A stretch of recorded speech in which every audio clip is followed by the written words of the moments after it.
Ang bongga ng 48th birthday celebration ni Unkabogable superstar Vice ganda dahil sa unang episode ito ng It's Showtime sa GMA magaganap. Isasabay nga sa birthday celebration ni Meme Vice ang pagsisimula ng It's Showtime sa Kapuso Network. Bonggang araw ang magaganap sa nasabing episode at ngayon pa lang nga ay pinaghahandaan na kung papaano nila makakabog ang unang episode nila sa GTV kung saan sumakay pa ng helicopter si Meme Vice at nag-perform sa may harapan ng GMA Network building.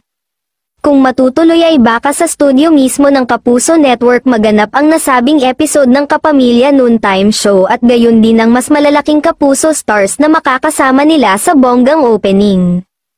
Inaabangan na rin ang pagsalang ng hottest love team ngayon na Kim Pao ni Kim Chu at Paulo Avellino sa pinag-uusapang segment na Especially For You.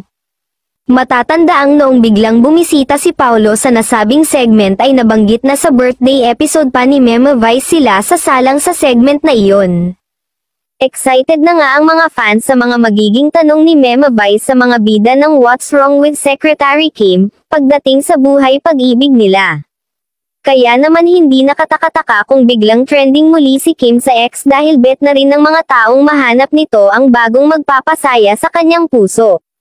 At kasabay nga nito ay ang pag-trending ng aktor na si Paulo Avellino na siya raw uupo bilang isa sa kanyang pagpipilian na makakadate.